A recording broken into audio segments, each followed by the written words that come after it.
Oi pessoal, eu sou o José e junto com o Gustavo nós estamos gravando uma série de vídeos sobre os episódios de A Casa do Dragão. Agora, né, a gente vai fazer alguns comentários sobre o episódio 6 de A Casa do Dragão.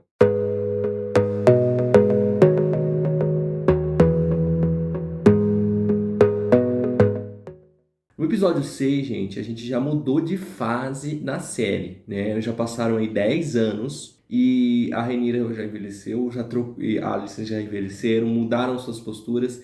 E veja que é interessante que houve essa mudança de atrizes e na minha visão, o Gustavo ele discorda um pouco, mas na minha visão foi uma mudança positiva para a série. Em que sentido? Essas atrizes que entraram, elas deram uma profundidade dramática muito maior para o enredo. Conseguiram fazer com que a gente, espectador, sentisse esse drama com uma maior clareza.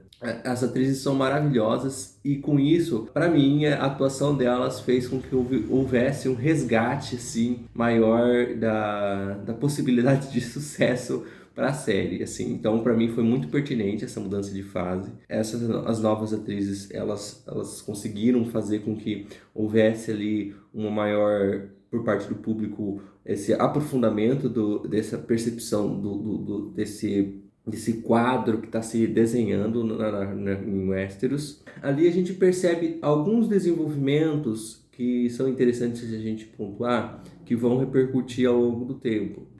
Quais são eles? Ali a gente vai perceber então um embate muito forte, já se delineando bem de uma maneira mais clara ainda entre a Alicent e a Rhaenyra. A Rhaenyra tenta até fazer um acordo com a Alicent por meio de um casamento entre os filhos. A Alicent se mostra muito relutante. Ela demonstra, pelas suas falas e pela sua postura, um ressentimento muito forte com a Rhaenyra. E além desse ressentimento, a questão de uma certa inveja que ela tem da Rhaenyra. Então a Rhaenyra não conseguiu desenvolver as habilidades que são necessárias para uma vivência na corte. Ela não conseguiu fazer com que houvesse uma vivência nas aparências e, ao mesmo tempo, que as outras casas houvesse uma captação de suas atenções. A Alicent já se mostra muito bem afeiçoada à posição de rainha,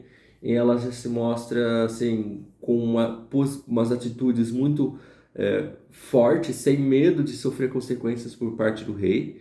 E isso mostra uma postura um tanto ruim por parte de Viserys, porque Viserys ele demonstrou que ele tem uma visão política, ele consegue fazer uma leitura política do quadro que ele está se desenhando. Só que ele não toma as ações que são necessárias para proteger a casa do dragão. E ao mesmo tempo que ele não toma essas ações que são necessárias para proteger a casa do dragão, ele vai permitindo que outras casas, no caso a casa que ela representa, a Hightower, ganhem cada vez mais força, né? No caso ali, a Alicent, ela se mostra tão assim, indolente para com o rei que ela faz o que quer e o que não quer. Até a cor dos filhos dela, ela coloca na cor verde. E eles são filhos do rei, então eles deveriam vestir as cores da casa do dragão. Se fosse essa uma posição mais firme do Viserys. Mas ali se mostra que ele é um rei doente, que é um rei, parece um pouco emocionalmente dependente. E com isso ele não consegue ter essa autoconfiança, não consigo definir necessariamente quais sentimentos estão ali dentro daquela personagem, mas alguma coisa está errada em Viserys para ele, diante daquela situação. O que foi aquilo, gente? Quando ele estava na frente, vendo os netos treinarem e não aplicou nenhuma punição para o Cole, mesmo percebendo que aquele guarda real estava tratando dois dos seus netos. E com isso é notória como estavam acontecendo aquelas situações e ele não fez nada. Ao mesmo tempo, a gente dá uma olhadinha como ali se consagra uma importância aos sentimentos e a importância dos sentimentos também na tomada de decisões. Isso a gente percebe de maneira notória, tanto na Alicent quanto no Criston Cole, o guarda real, né? que era amante de Rhaenyra, e que ao ter sua proposta de fuga para lavar a sua honra por ter maculado o seu manto,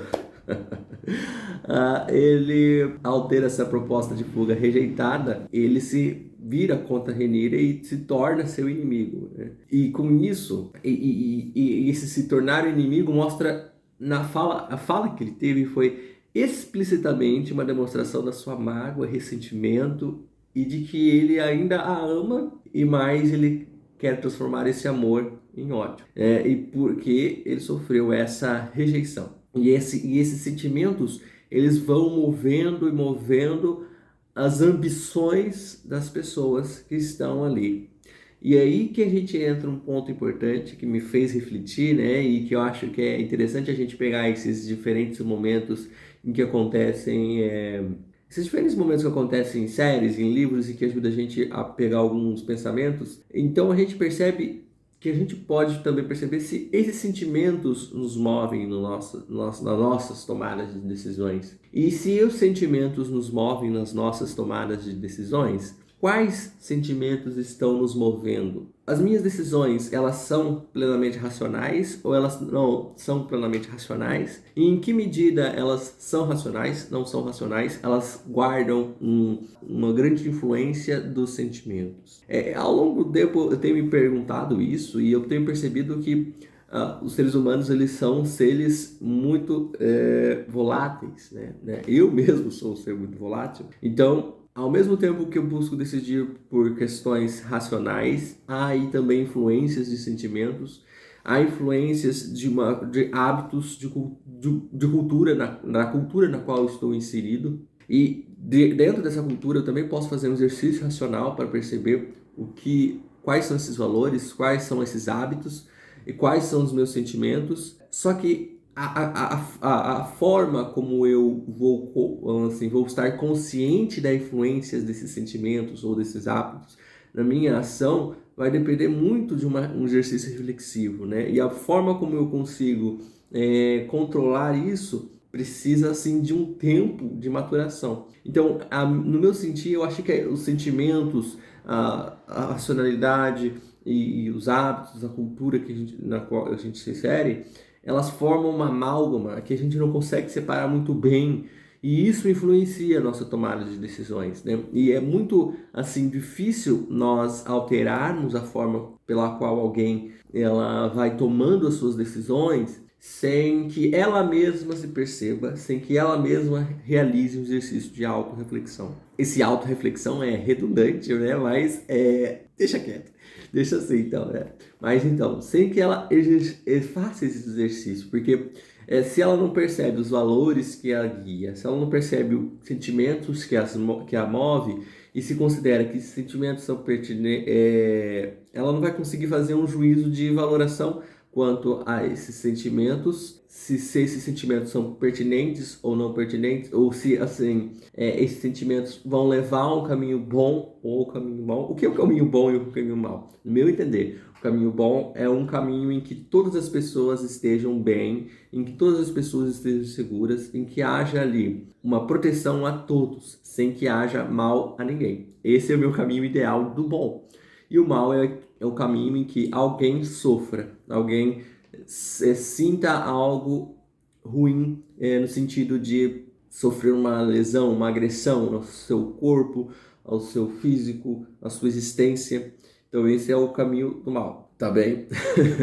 Tendo isso em consideração, acho que essa parte da série dá pra gente fazer esse exercício reflexivo. E ali a gente percebe muito bem como essa amálgama decisória, em que envolve racionalidade, sentimento, cultura, hábito, ela está muito incrustada em muitos dos personagens. Muitas das personagens têm isso. E é bem perceptível no Crow, no guarda real, que era amante da Rhaenyra. Por quê? Por que é muito perceptível nele? Porque ali ele tinha uma visão sobre como deveria ser o guarda, o manto branco. E diante dessa visão que ele tem do manto branco, ele vai ali também misturar com o sentimento que ele tem pela Rhaenyra. E ao ser rejeitado, ele vai criar outras posturas e ele confessa aquilo para a rainha. E depois ele vai se aliar à rainha para criar como se fosse uma proteção à honra e à moral, e uma honra e a moral que a gente sabe que é meio que inexistente no plano da realidade. E isso a série faz de maneira bem irônica, ao término que a Alicent brada essa perspectiva, vamos defender a honra e a moral, o filho dela está lá se masturbando na janela, né? Então, mas aí se tem essa amálgama decisória, chamemos assim. E é algo muito interessante de a gente refletir sobre isso, porque é algo que também, na medida do possível, eles fizeram a partir de uma verossimilhança do mundo da realidade, porque no mundo da realidade essa amálgama também está presente. Um outro ponto que eu gostaria de chamar a atenção é a postura do Laenor, que é uma postura muito negligente, é uma postura em que ele pensa que basta a sua presença para que a sua posição ou a sua casa e a casa da dragão esteja protegida. Eu acho que tanto a Rhaenyra quanto o Laenor, eles viveram em casas muito poderosas e muito bem posicionadas, e isso fez, ou não sei o que aconteceu ali naquele caminho, em que eles não desenvolveram as habilidades necessárias para perceber as ações que são necessárias para proteger essas ações, quer dizer, para proteger a sua posição, para proteger a sua riqueza, né? E isso fez com que eles fossem cada vez mais sendo fragilizados. E quando a Rhaenyra decide fugir da corte e ir para a Pedra do Dragão e gerar um afastamento ainda maior do seu pai e da aristocracia como um todo, isso vai gerar um benefício muito grande para a Alicent, porque o discurso dela vai prevalecer na mente daqueles que desejam poder, né? De quem está na corte e também dos ouvidos do rei. Parece que a Rhaenyra, ela tinha uma percepção disso, tanto ela que o Laenor fala, nossa, vai mudar, mas você tinha dito que a Alicent ia ganhar cada vez mais influência com seu pai e tal, e ela liga o foda-se, né? Então ela vai sair dali e falar, eu sou a sucessora, se ela quiser fazer o que ela quiser fazer, eu não vou abaixar minha cabeça, tal. Foi um momento de fraqueza eu ter proposto o casamento do meu sucessor, do meu filho, né, primogênito, com a filha dela. Então agora a gente vai embora, tal, eu quero saber mais, tchau. E aí que a gente percebe como o caldo vai engrossar, gente, porque vai cada vez mais ali criando essa animosidade. Parece que existe ainda um resquício de amizade, porque, assim, eu não consigo perceber na Alicent nem na Rhaenyra um coração maldoso. Os corações delas estão sendo construídos na maldade diante do ambiente que elas estão sendo influenciadas, e diante desse ambiente elas estão fazendo certas escolhas que elas transformam que demonstram uma maldade nesses corações, né? Mas assim, um coração naturalmente voltado a uma perspectiva de maldade, não, eu não percebo nas duas. E existe ainda nesse momento um resquício de amizade, só que esse resquício é um traço muito pequeno. E a Alicent, ela parece que ao longo desses 10 anos em que se passaram, ela tentou fazer da vida da Rhaenyra um pequeno inferno. Tanto é que isso é demonstrado de maneira peremptória, né, de maneira bem clara, quanto ao dar à luz ao seu filho, que é a cena inicial, a rainha exige que o bebê seja trazido à sua presença. E isso, não sei até que ponto a Rhaenyra considera um insulto, e ela tenta se contrapor a isso, indo presencialmente, sangrando, até a presença da rainha. E essa postura da Alicent vai agravar, né, ao longo do tempo, essa busca pela proteção desvaiada que ela está fazendo, vai acabar levando ela a uma posição que a gente já sabe, né, pela história que existe nos livros, vai levar à dança dos dragões. Ponto importante que não pode deixar de ser falado: a morte do Strong, né? A gente percebe ali que a essa morte ela vai ter uma repercussão importante para a trama, vai influenciar tanto a mão do rei quanto a Rhaenyra. Eu não consegui entender muito bem qual foi o propósito da morte do Strong, mas eu consigo aventar algumas hipóteses, né? Temos ali que o irmão dele arquitetou essa morte, e com a morte do primogênito, você tem ali a possibilidade de que ele seja o sucessor do pai dele em Harrenhal. E ele vai se valer dessa arquitetura, né?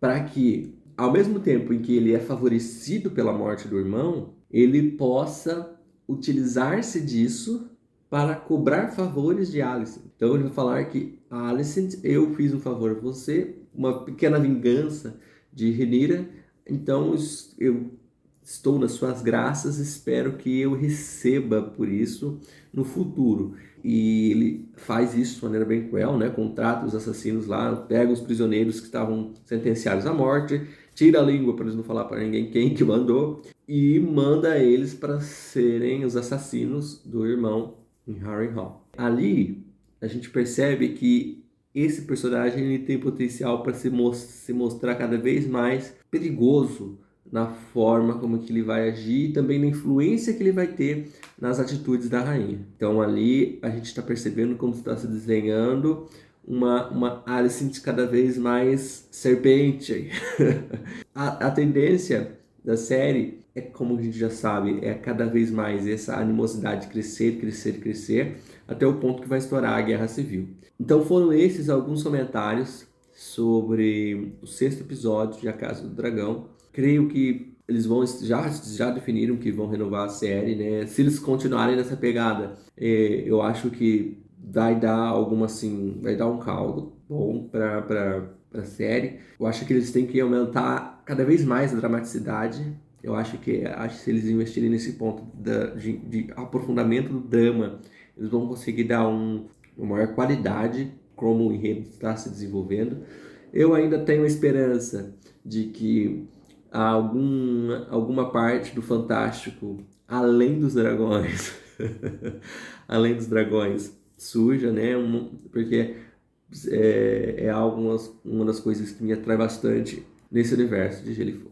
Então é isso, pessoal. Nós fizemos esse vídeo. Espero que vocês comentem, né? Falem o que vocês estão achando dessa série de vídeos, né? E comentários sobre A Casa do Dragão. É tudo por hoje. Até mais. Tchau, tchau.